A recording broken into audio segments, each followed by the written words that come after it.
Hello, and welcome back to Siren Theory, a space where women answer the call to write, create, and share. Not just to influence others, but to reclaim their power, shape culture, and be the voice they once needed. I'm your host, Elle, and let's dive in. Today's episode is titled Together We Will Heal the World. Women's Writing as Revolution. Also, one more thing, if you want early access to all of our episodes, go to sirentheory.substack.com and you can get all these new episodes in your inbox. Now, before we get into it, I need you to hit the like, subscribe, and the notification bell so you never miss a Siren Theory episode. With that being said, let's get into it.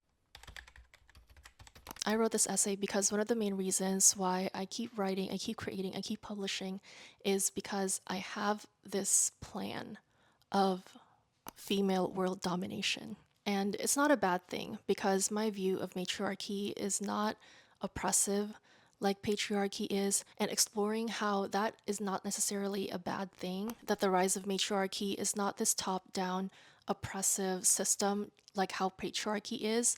And it's very telling that how we view matriarchy is hierarchical and how it's so difficult for a lot of people to grasp that a completely different power system can arise from the rise of matriarchy. And one of the reasons why I think we are having such a hard time to step towards matriarchy is because we have been policed and trained and still to this day kept from telling our truths, our whole truths. And as we're going to see unfold in this essay, the truth really will set us all free. And women embodying the writers, the orators, the storytellers within them will help bring us one step closer to matriarchy.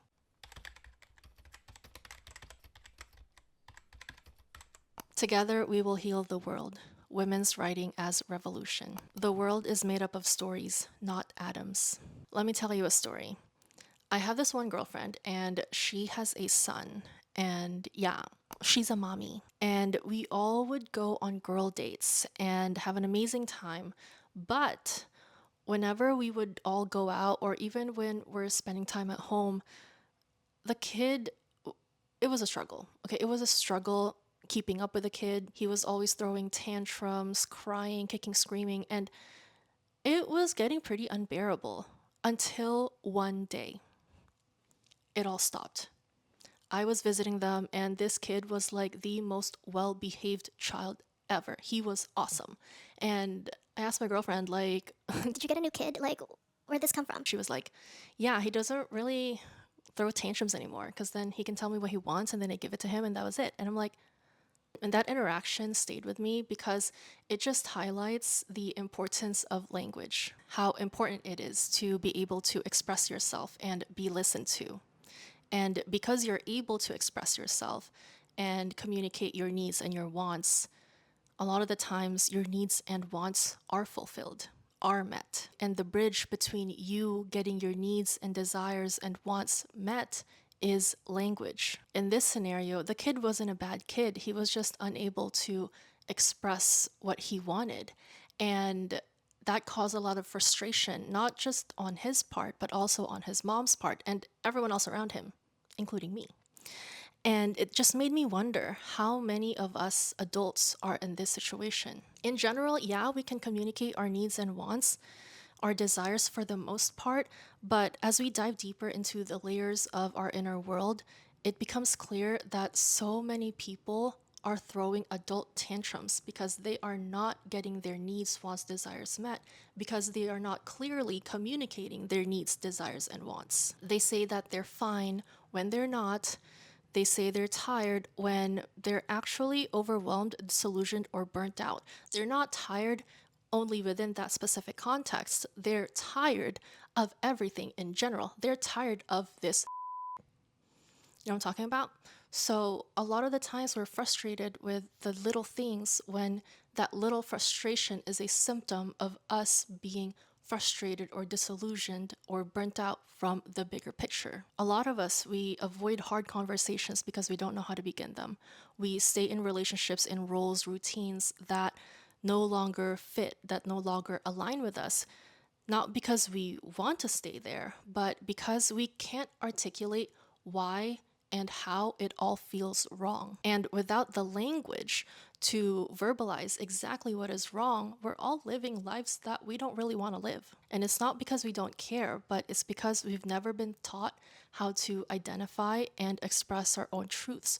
Or if we do know how, we're policed from doing so. We're told that desire is a bad thing, point blank, period, or that if we are allowed to desire, that we desire too much. We're also conditioned to believe that what we do want must be justified, made palatable, or proven worthy, or be aligned with someone else's expectations before they could be valid.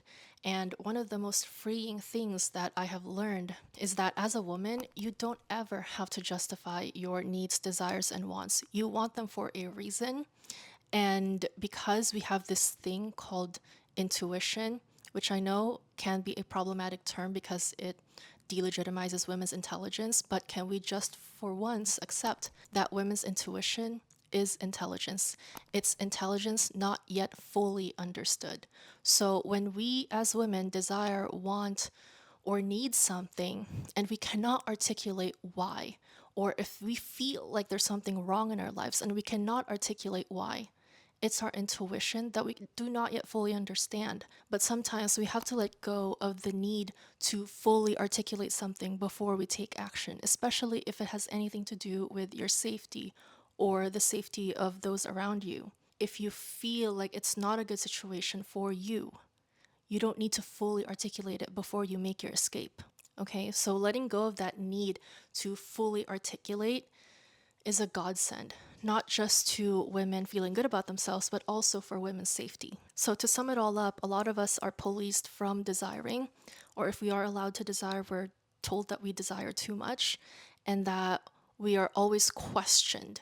We are always mandated to fully articulate something before we take action. And all of these contribute to our imposed shrinking, our imposed staying in situations that no longer fit. And all of this is making us sick emotionally and physically. And not only as individual women, but also as a collective. So, how do we heal ourselves and others from being sick of that we don't want in our lives? We need to embrace writing as self healing. Writing can be the mirror we hold up to our inner world, a space where the unspoken, the messy, and the painful can take shape outside of us. Through writing, we name our wounds, trace their origins, and begin to see ourselves not as broken, but as whole beings with a complex, beautiful history. The page becomes a private sanctuary where we can release, remember, and rebuild. The role of a writer is not to say what we all can say, but what we are unable to say. And second, we can use writing as validation. When we commit our experiences to words, we give them legitimacy. We don't have to fully articulate what we feel, but simply saying, expressing, writing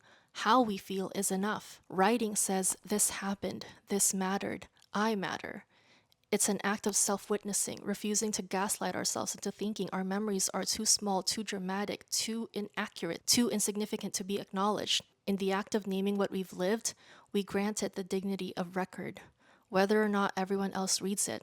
The simple act of putting it down affirms our right to exist as we are, with all the complexity we carry.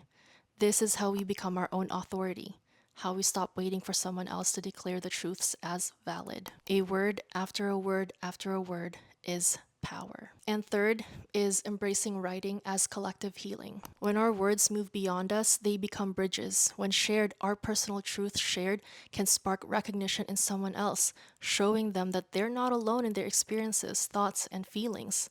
Writing allows our singular story to join a chorus of voices, each echoing the other pain's hopes and transformations. In this way, the page becomes not just a mirror, but a gathering place, a site where individual healing ripples outward, touching those who read it, and where the act of telling becomes an invitation for others to tell their own stories in return. And I feel this sense of collective healing and belonging every time I publish my work. And I put my knowledge, thoughts, feelings, and vibes out into the ether, and women with whom my work resonates, they respond with their own knowledge, thoughts, and vibes and feelings and experiences, not only for me to witness, but also others as well. And none of this exchange would have been possible if I didn't take the first step, which is write and share my truth. Audrey Lord writes, my silences had not protected me, your silence will not protect you.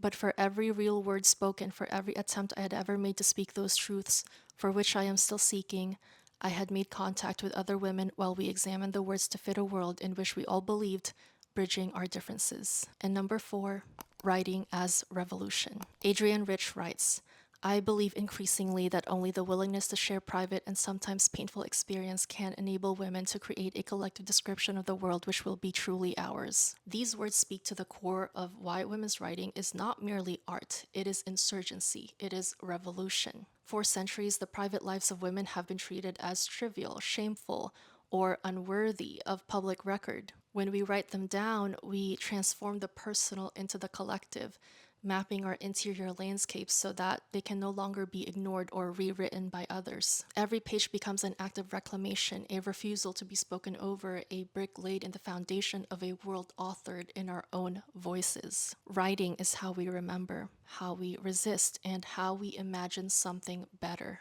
And when we all do this together, unafraid, unashamed, uncensored, together we will heal the world. Answer the call, Siren.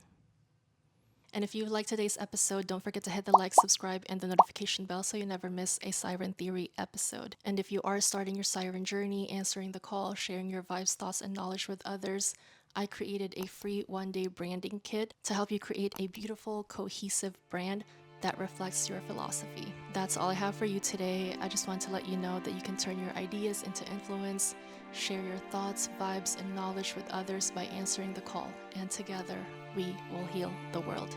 Thank you so much. Bye.